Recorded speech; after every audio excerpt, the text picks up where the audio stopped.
A ver, a ver, a ver, a ver. Ya. Desde este momento está siendo grabada la clase, entonces ahora sí ya podemos arrancar. Voy a compartir la pantalla y comenzamos.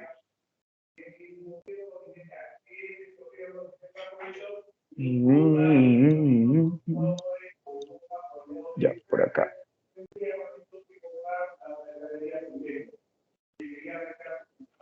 Y a ver, aquí está. Ya. ¿Me podrían confirmar si se mira la presentación del grupo Braille, por favor?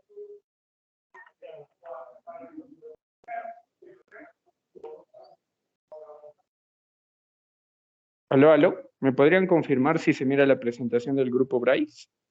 Sí, profesor. Ahí está. Perfecto. El día de hoy vamos a avanzar la semana 9, ¿no? La semana 9 que corresponde a ética, parte 2.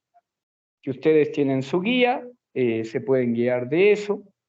Hoy día vamos a hacer, la semana pasada hemos hecho ética parte 1, hoy día vamos a hacer ética parte 2. Ya. Estudio general sobre la ética, ¿no? Estudio general sobre la ética. Dice así. Por ejemplo, la foto que miran en la pantalla es la foto sobre la Segunda Guerra Mundial. Es una foto sobre la Segunda Guerra Mundial. Eh, Imagínense, todo lo que ven en pantalla es el ejército alemán. O sea, estamos hablando, esto es una foto del estado de Hamburgo. El niño corre hacia la mano del papá como para preguntarle, ¿no? Papá, ¿dónde vas? Entonces, bueno, eh, la pregunta del millón es, ¿qué debería contestar el papá, no? Porque obviamente los alemanes pues iban a matar, ¿no? Si lo queremos decir de esa forma, ¿no? Iban a la guerra de alguna manera o de alguna forma de tratar de conquistar el mundo, ¿no? Entonces, imagínense, ¿no? Imagínense eh, la confusión que hay mental, ¿no? La confusión que hay mental porque ¿cómo se le dice a un niño que vas a la guerra, no? ¿Cómo se le cuenta a un niño de 4 o 5 años que me voy a la guerra? Y que probablemente todo lo que le enseñó al niño sobre la paz, el amor, eh, voy a hacer exactamente todo lo contrario, ¿no? Que es irme a matar, ¿no? Si lo queremos decir así. Imagínense. Ya. Vamos a recordar que la ética, pues la ética es el estudio de la moral. La moral son las reglas que pone una sociedad, que pone un país, que pone una nación. Y bueno, pues la ética eh, estudia esas reglas, ¿no? Va a estudiar esas reglas. La ética es universal porque obviamente se aplica a todo el grupo. La moral es cultural porque varía de ciudad en ciudad, de país en país. La ética es permanente. La moral es temporal. Y bueno, la ética es teórica y la moral es práctica, ¿no? Eso ya lo habíamos visto más o menos en clase. Un poco de etimología, ahora revisemos o veamos un poquito de etimología por acá. Eh, Desde la óptica del alemán llamado Martin Heidegger, desde la óptica de este alemán llamado Heidegger, la ética va a ser la disciplina que estudia la moral. Y vamos a entender moral como morada. De ahí viene la palabra moral, morada. ¿Qué es una morada? Pues es un hogar. Según Heidegger, las personas que no cumplen las reglas, las personas que no cumplen las reglas son personas pues que entienden pues la vida, entienden o entienden la sociedad como algo que con los que ellos pues no están felices o no están conformes, ¿no? Obviamente, si yo salgo a la calle y respeto a los demás es porque yo siento de que las demás personas son como mis prójimos, mis amigos o algo así. Pero obviamente una persona,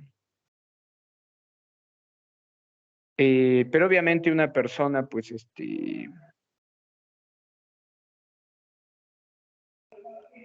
bueno, les decía, obviamente una persona es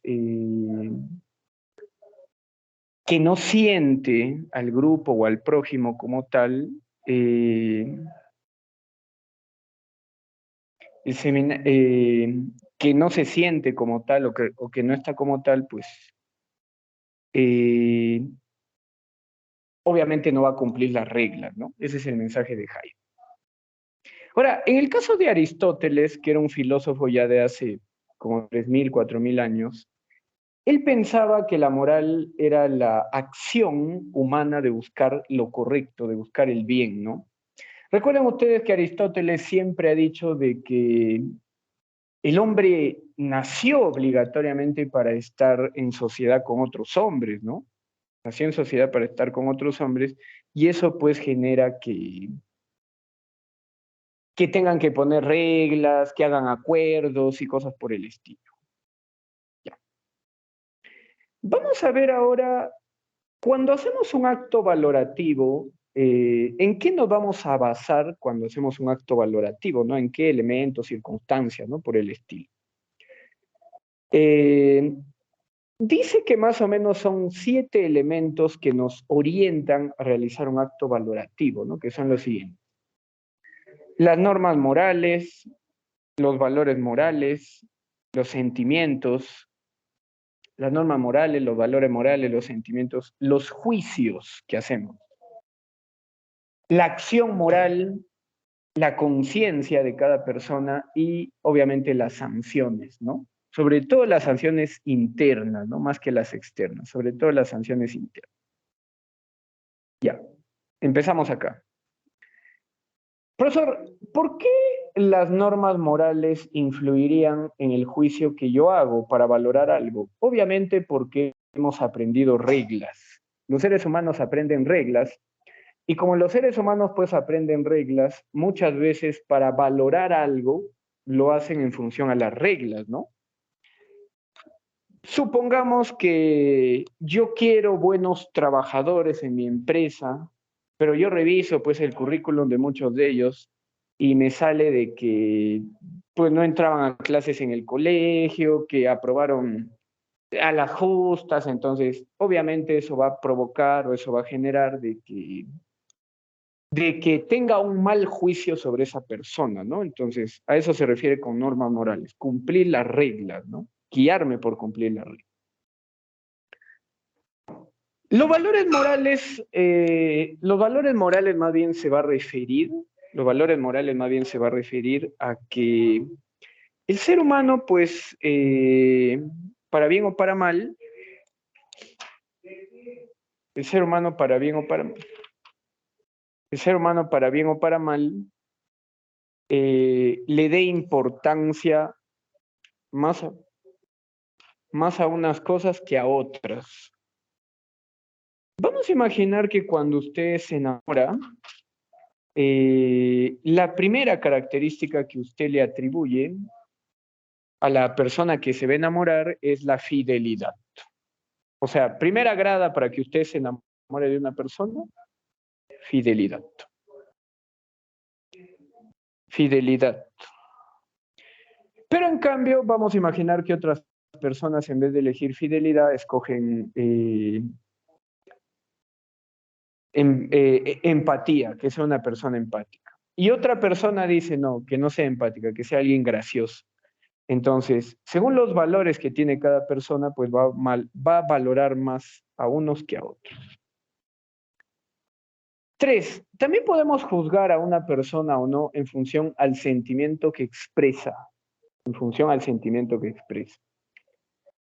No es lo mismo juzgar a alguien en un momento de cólera, de ira, de frustración, que juzgar a alguien en un momento de alegría, de paz y de tranquilidad. Obviamente los juicios son distintos y son diferentes.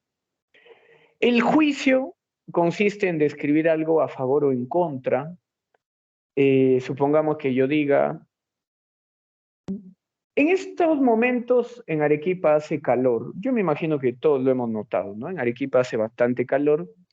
Y obviamente, si yo estoy bajo un techo que es muy cómodo, donde más o menos me permite tener ventilación, de repente no voy a ser muy crítico con el calor. Pero ¿qué pasaría si voy a un lugar donde el techo es de calamina y es muy cerrado y no hay ventilación y siento que me estoy cocinando, siento que me estoy achicharrando? Y obviamente ahí voy a juzgar el calor de otra forma, ¿no? Lo voy a juzgar en contra o muy, muy en contra, realmente. Ya está.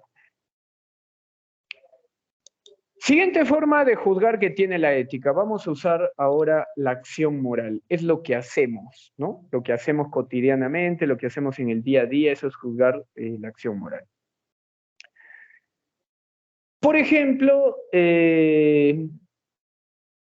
yo me levanto a las 6 de la mañana, me baño a las 6, tomo desayuno a las 6:30, y yo sé que tengo que salir de mi casa pues máximo a las 7 para llegar al trabajo 7:30, ¿no? Echémosle ese caso, ¿no? 7:30. Lo cual no siempre ocurre o no siempre llega a ocurrir porque eso viene a ser una acción, ¿no? Y yo hago todo ese protocolo porque para llegar temprano, para ser puntual, ¿no? Eso tiene que ver con la acción moral, ¿no? Notoriamente. Conciencia de la persona consiste en saber qué es lo que hace cada humano, ¿no? Por ejemplo, yo les he puesto un ejemplo de puntualidad, yo me levanto a tal hora para tomar el carro, llegar temprano. Imagínense que la persona, siendo consciente de que si no se levanta temprano va a llegar tarde y va a perjudicar a los alumnos, igual lo haga, ¿no? Entonces, bueno, ahí ya tiene otro calificativo, ¿no? Otro detalle. Y por último, las personas hacen algo o dejan de hacerla simplemente por la sanción, ¿no? Yo me acuerdo que les ponía de ejemplo la clase pasada. ¿Qué pasaría si fuera legal violar a una mujer, ¿no? ¿Qué pasaría si fuera legal violar o abusar, pues, de una mujer, ¿no? Habría que evaluar cuántos lo harían, ¿no? Yo me imagino que muchas personas del mundo, pues, así sea legal, pues, no lo harían, ¿no? Sabiendo que pueden herir o lastimar a alguien, ¿no? Realmente no lo harían. Pero habría que ver cuántos sí lo harían. Cuántos sí lo harían. Listo. Sigamos. A ver, ya. 3 conceptos diferentes para separar a la moral. 3 conceptos diferentes para separar a la moral. Tenemos la moral inmoral y amoral. ¿No? Moral, inmoral y moral. ¿Qué es moral? Moral es el acto de juzgar algo como bueno o como malo. Principalmente basado en el lado positivo o en el lado bueno. Basado principalmente en el lado positivo o en el lado bueno. Eso es la parte moral. Por ejemplo, que yo mire a alguien ayudar a una viejita a cruzar la calle, ¿no? Ayudar a una viejita a cruzar la calle, entonces diría que eso es algo bueno, ¿no? O también ver que en la combi sube un ancianito, a la combi pues sube un ancianito y ese ancianito pues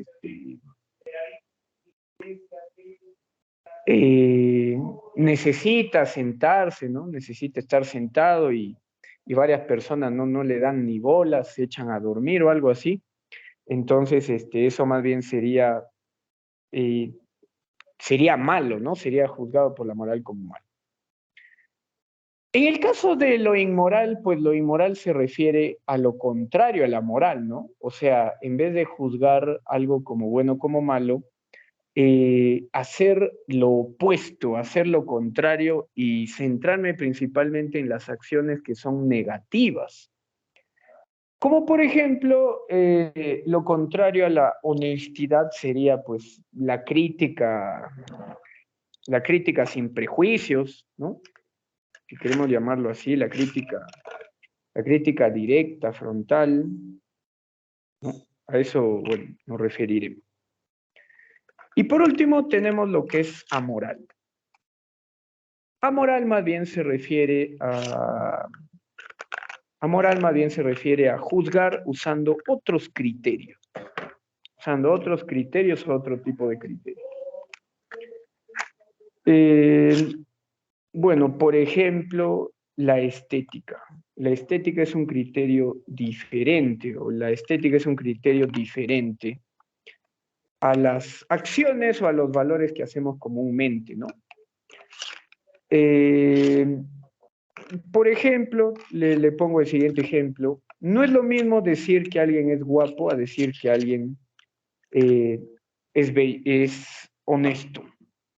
O sea, muchas veces la belleza no tiene que ver con la estética, ¿no? Pero es otra manera de juzgar, o es otra forma de juzgar también, ¿no? Listo.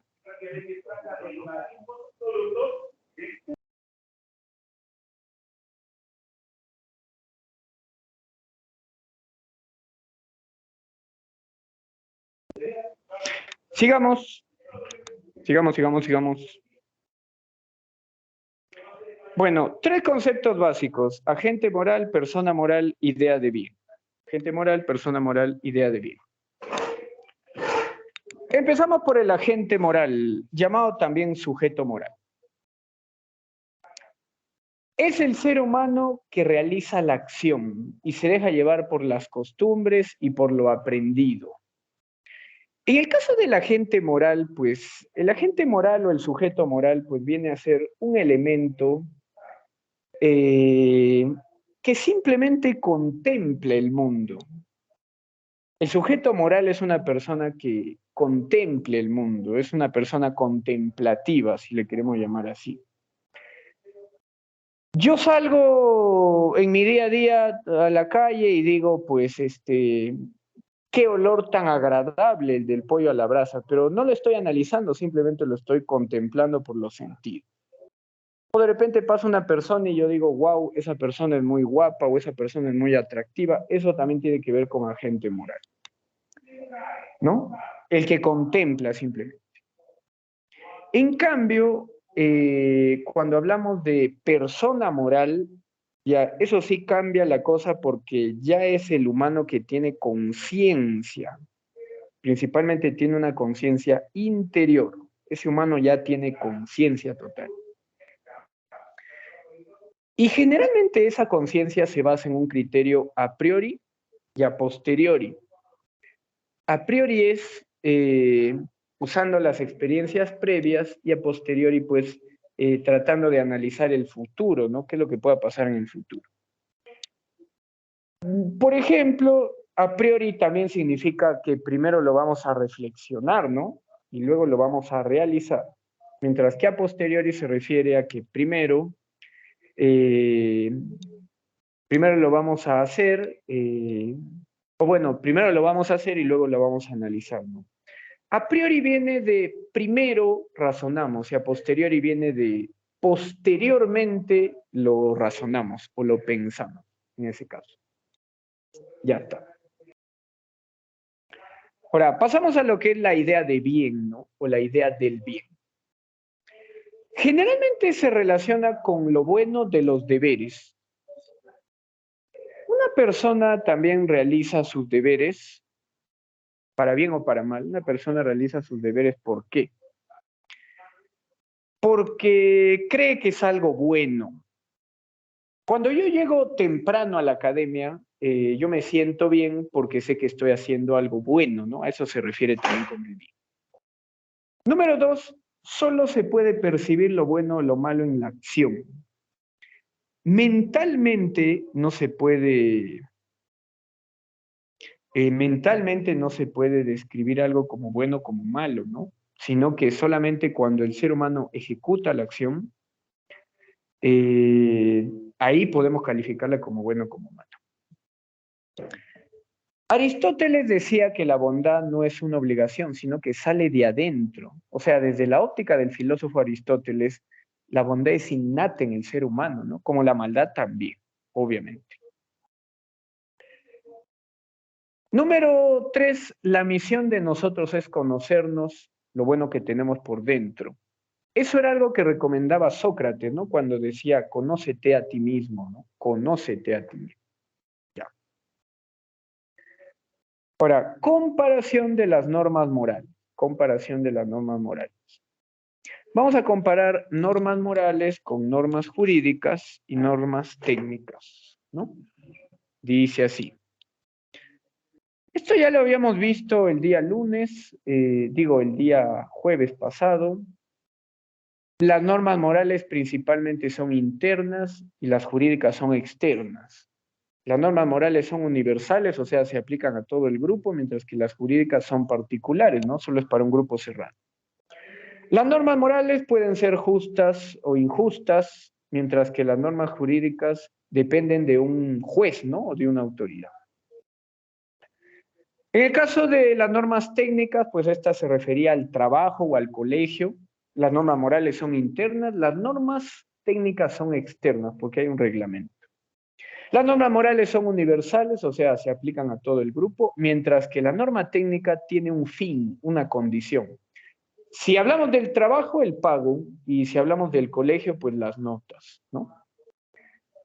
Por último, las normas morales pueden ser justas o injustas para la sociedad, mientras que las normas técnicas buscan crear un bien o dar un servicio, ¿no?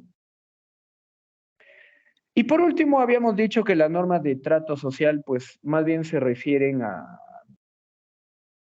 las costumbres o a las tradiciones de un grupo. Otra vez las normas morales son internas, pero las normas de trato social también son internas, solo que lo que los va a diferenciar es el significado, ¿no? El significado sí cambia o el significado varía. Por ejemplo,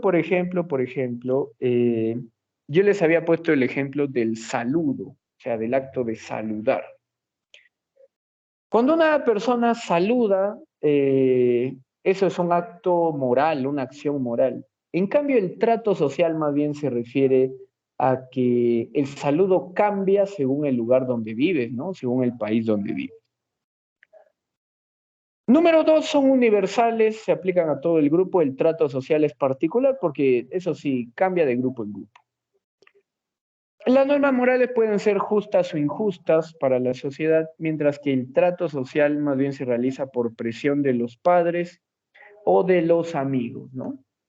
De los padres, de los amigos en general, del grupo de la sociedad. Ahora, dice acá,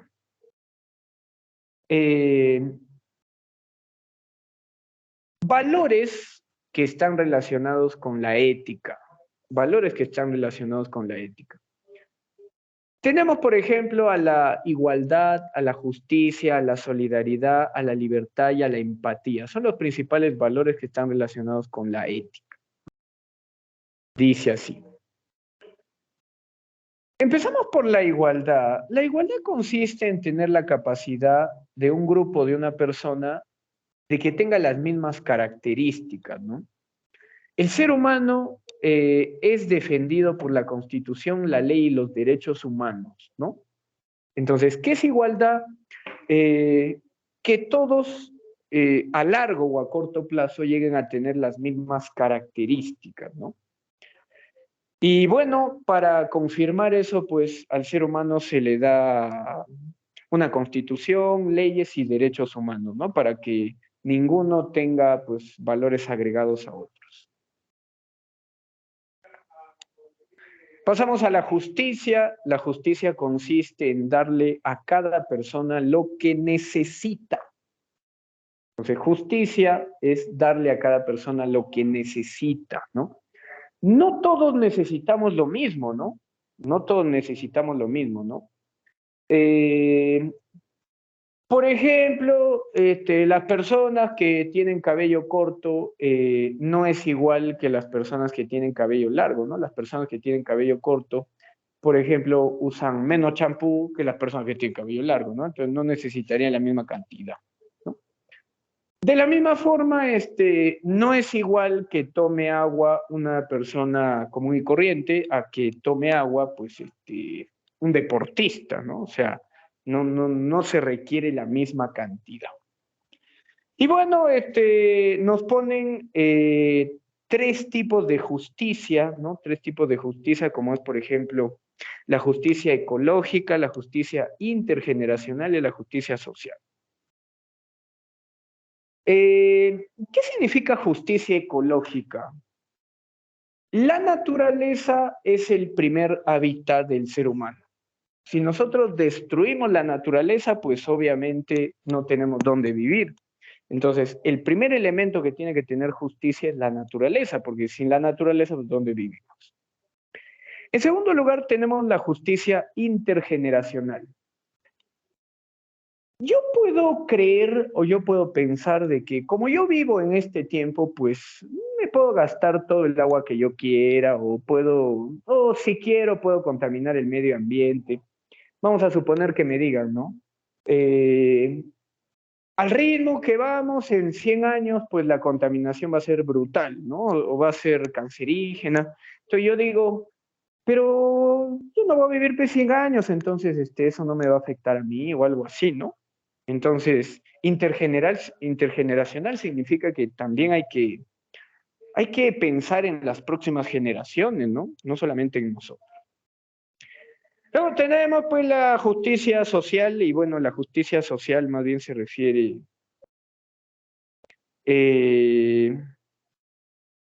la justicia social se refiere a que, bueno, todos merezcamos las mismas oportunidades, ¿no? A eso se refiere la justicia social. Listo. Sigamos. A ver. Pasamos ahora a lo que es la solidaridad, ¿no? Pasamos ahora a lo que es la solidaridad. El mejor analista que hubo sobre solidaridad es alguien llamado Emily Durkheim, que es uno de los padres que tiene la sociología, ¿no? Emily Durkheim. Y bueno, pues Emily Durkheim habla de dos tipos de solidaridad, ¿no? La solidaridad mecánica y la solidaridad orgánica. Él dice que la solidaridad mecánica se da en los países del tercer mundo, seguramente, ¿no? Cuando todos hacen lo mismo. Eso le llama solidaridad mecánica. Mientras que en los países del primer mundo dice que hay una solidaridad orgánica. ¿Y qué significa esa solidaridad orgánica? Cada persona se va a especializar en algo y como se va a especializar en algo, pues todos dependemos de todos, ¿no? Vamos a imaginar de que yo me dedique únicamente a la educación y otro se dedica únicamente a la construcción y otro se dedique a curar, ¿no? A través de la medicina, ¿no? Y cosas por el estilo, así podemos avanzar y progresar. Libertad. En el caso de la libertad, consiste en tener albedrío. ¿Qué significa albedrío? Es ser capaz de usar algún tipo de criterio. Y bueno, en este punto la universidad nos dice que la mayoría de humanos podemos usar dos tipos de criterios. Primero, querer y luego elegir. ¿Qué es querer? Buscar la forma de hacer lo que yo deseo. Eso es querer, buscar la forma de hacer lo que yo deseo. Elegir más bien tiene que ver con la capacidad de elección, o sea, de tener varias opciones y de las opciones tantas que yo tengo, pues escoger la que para mí es la mejor, ¿no? Eso tiene que ver con elegir. Empatía pasamos a lo que es la empatía. En el caso de la empatía nos hablan de dos tipos de empatía. Hay una empatía afectiva y hay una empatía cognitiva.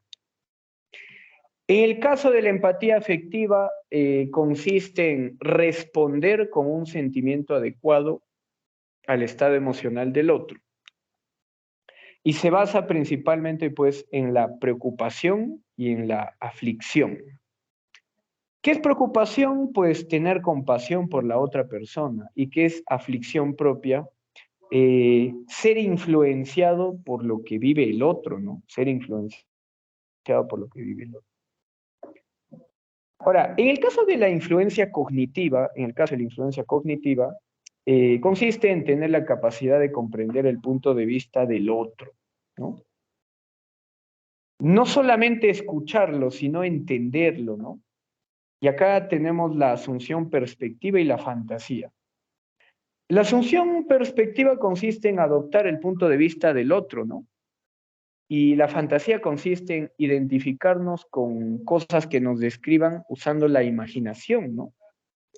De repente nos dice, mira, quiero formar una empresa que sea así o así, entonces yo comienzo a imaginar eso, ¿no? Como forma de ayuda o de apoyo hacia la otra persona. Ya.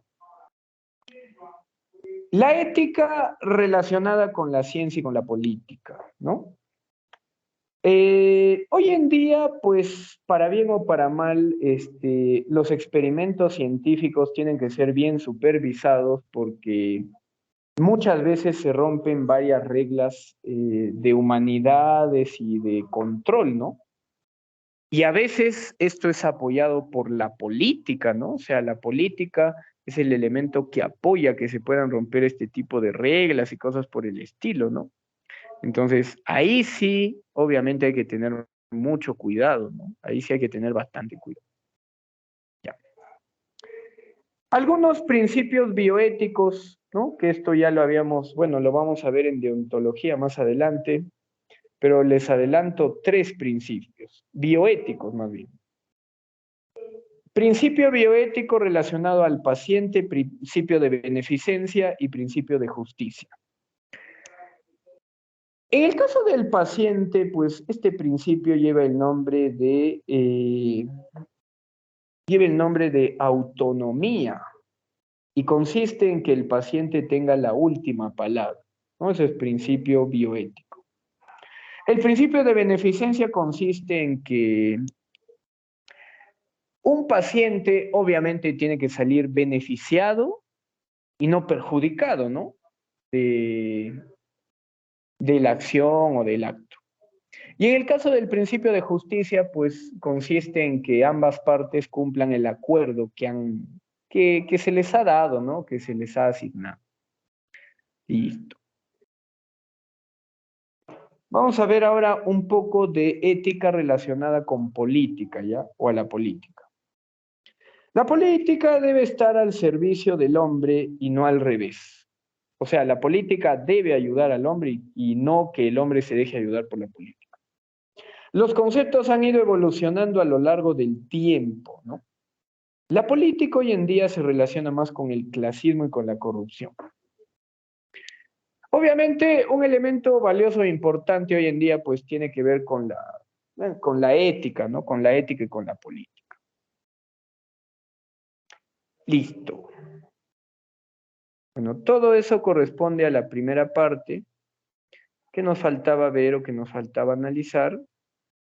Ahora vamos a ver lo que es una pequeña práctica que tenemos por acá. A ver.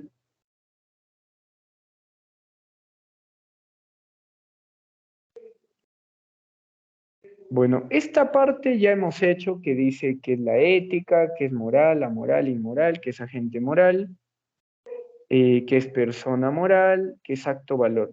Lo que sí me faltaba de repente mejorar un poquito es esta parte donde dice acto valorativo y juicio valorativo. Eso de repente no les había dicho, ahora lo vamos a aclarar. El acto valorativo es cuando el ser humano sale al mundo o sale a la realidad y simplemente se da cuenta de que existen cosas que son diferentes, ¿no? Por ejemplo, yo salgo a la calle y digo varón, mujer. Eso es un acto valorativo, simplemente estoy diferenciando los elementos del mundo, ¿no? De repente digo, alto, bajo, o de repente digo fuerte o débil, o de repente digo guapo o feo, ¿no? Si queremos llamarlo así o por el estilo. En cambio, ya cuando pasamos a lo que es juicio valorativo, eso más bien ya se refiere a otro ámbito, ¿no? Al ámbito. Eso más bien se refiere a otro tipo de ámbito que tiene que ver con tener la conciencia de calificar algo usando algún criterio social aceptado. Por ejemplo, que yo le diga a mi amigo, ¿no? Es malo que tú seas infiel o es incorrecto que tú seas infiel. Porque, bueno, pues las personas deberían comportarse de manera fiel para no lastimar a otros y así allá, etcétera, etcétera. Eso es juicio valorativo. Entonces, cuando el humano usa su conciencia para juzgar a los demás, juicio valorativo. Cuando simplemente contempla y describe la realidad, más bien sería acto valorativo. Ya. Ahora sí, vamos a la práctica que tenemos para acá.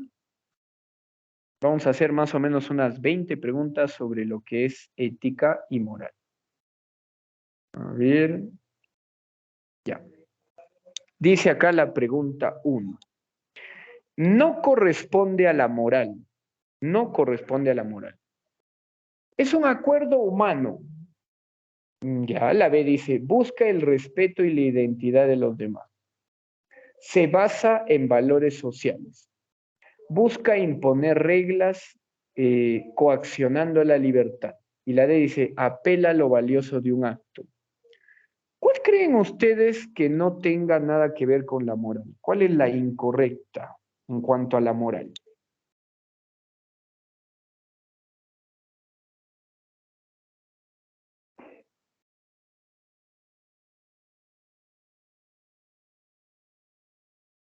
A ver, ¿cuál marcarían por ahí? ¿Cuál marcarían?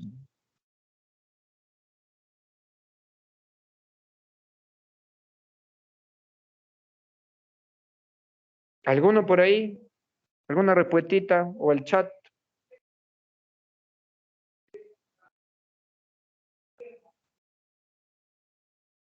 Bueno, en este caso la respuesta correcta, ¿sí? ¿La D? Correcto. La respuesta correcta, la respuesta Bryce es la alternativa D. Busca imponer y regular la acción. Eso no hace la moral, porque la moral es interior. Quien buscaría imponer reglas más bien sería, por ejemplo, el derecho civil, el derecho penal, otro tipo de normas, ¿no? Pero las normas morales no. Ya, pasamos a la pregunta 2. Pasamos a la pregunta número 2. Dice, cuando el ser humano llega a una etapa de su vida donde se hace propiamente responsable de sus actos, teniendo conciencia y sabiendo lo que hay a favor y en contra, esto se relaciona con ¿qué? Acto moral, evidencia ética, persona moral, agente moral. ¿La C? La C, persona moral. Entonces, recuerden ustedes que agente moral es simplemente el que recibe las reglas. ¿De quién recibimos las reglas? Persona moral ya es la persona que tiene conciencia de lo que hace, ¿no? Entonces acá sería la C. Ya. Pregunta número 3 dice, ¿no? Juan le dice a Camila, no te puedes ir de tu casa porque eres menor de edad. Y si fueras a vivir conmigo, eso ocasionaría que tus papás denuncien. Y es más, el Estado me condenaría a cadena perpetua y decepcionaría a mis amigos de la iglesia. Esto se relaciona con qué? Acto moral, conciencia moral, agente moral, persona moral, los valores. ¿La conciencia moral? Por supuesto, conciencia moral.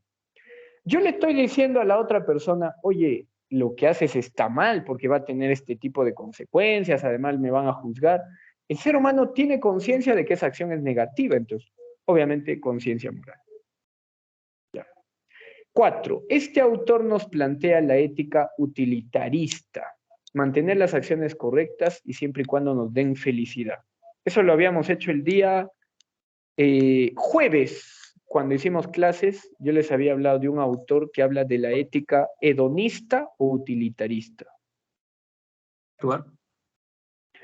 Y la respuesta correcta obviamente es la D, ¿no? John Stuart Mill, ¿no? John Stuart Mill.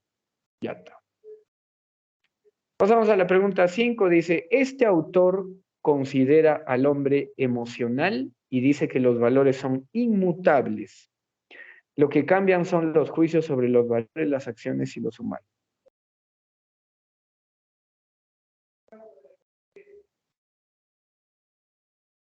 ¿Qué autor dice eso? Hoy día lo hemos hecho.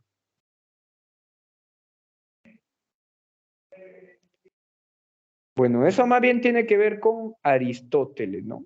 Aristóteles. La A. Aristóteles. Ya, pasamos a la pregunta 6. No es una característica de la ética y de la moral. No es una característica de la ética y la moral. Dice acá la A. La E. La E sería. Ya, por supuesto, la E, ¿no? Porque dice la, no se puede evitar. Es verdad, no se puede evitar. Otras personas influyen, claro, otras personas influyen. Las decisiones influyen en nuestra vida, está emocional, por supuesto. Elegir es algo inevitable, inevitable. ¿La moral solo describe lo positivo? No, la moral describe lo positivo y lo negativo. Pregunta número 7 dice, los mandamientos, el Código Penal, el Código Civil, la Constitución, son conceptos que influyen en el hombre de manera imperativa, o sea, obligatoria, y que busca realizar una acción antes, a priori. Todo esto estaría relacionado con qué plano de la moral: religioso, factual, normativo, jurídico, macrosocial. El jurídico. ¿Vale?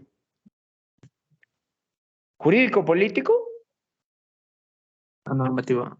Así sería normativo. Normativo.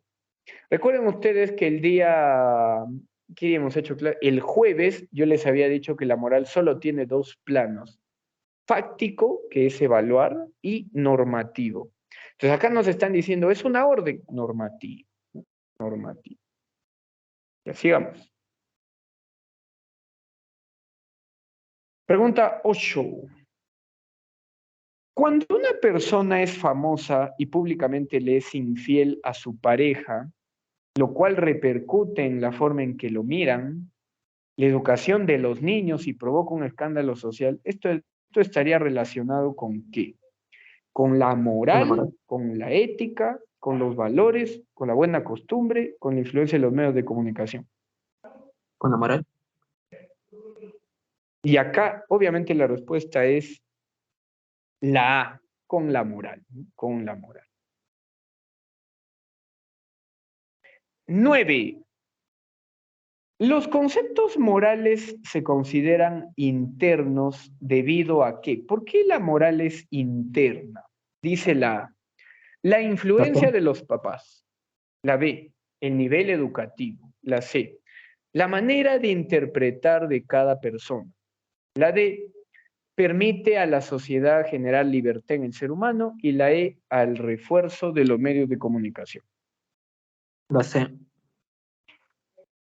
Y la respuesta correcta es la C, porque cada humano interpreta algo diferente, ¿no? No todos interpretamos lo mismo. Pregunta 10. Cuando el ser humano a lo largo de su vida ha interiorizado las ideas y conceptos de su sociedad, puede salir a la calle y decir que algo es bueno, que algo es malo.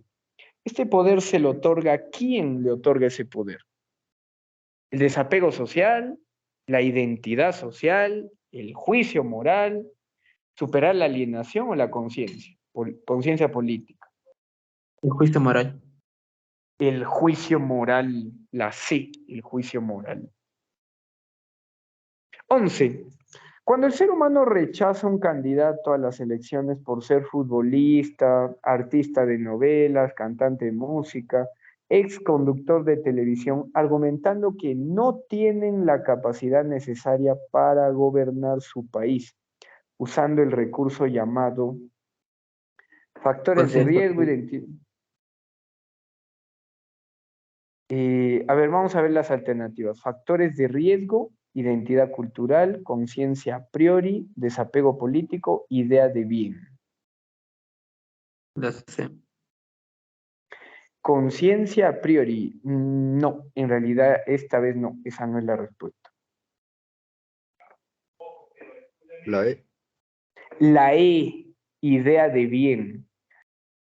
O sea, yo quiero que sea presidente, pues, alguien que para mí, pues, brillante, inteligente, ¿no? No puede ser cualquiera, ¿no? Entonces hay que buscar lo mejor, idea de bien. Ya. Última preguntita y con eso nos vamos, ¿ya? Pregunta 12. Dice, cuando el presidente del Congreso toma el cargo de presidente de la República y no es aceptado por el pueblo, y en consecuencia se realizan movilizaciones, lo cual ocasiona muertes y heridos, y eso recién genera que renuncie a su cargo, eso va a ocasionar en la población que se refuerce ese acto de salir a las calles y protestar y querer ganar algo. ¿Qué es lo que va a generar? Identidad social, ideas revolucionarias, idea de bien, identidad grupal.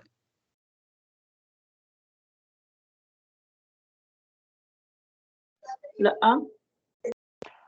Obviamente la respuesta es la A, identidad social. Algunos se pueden confundir con la D, de repente identidad grupal. Pero ¿cuál es más completa? La A es más completa, ¿no? Identidad social. Es lo que nos dicen a los arequipeños, ¿no? Por ejemplo, ¿no? Nos dicen, el arequipeño es revolucionario, nos dicen. Es una forma de decir, pues, que sí, pues, ¿no? Siempre que hay algún inconveniente o algún problema, pues salimos a hacer huelgas o algo por el estilo. Ya está. Y son las 5 en punto.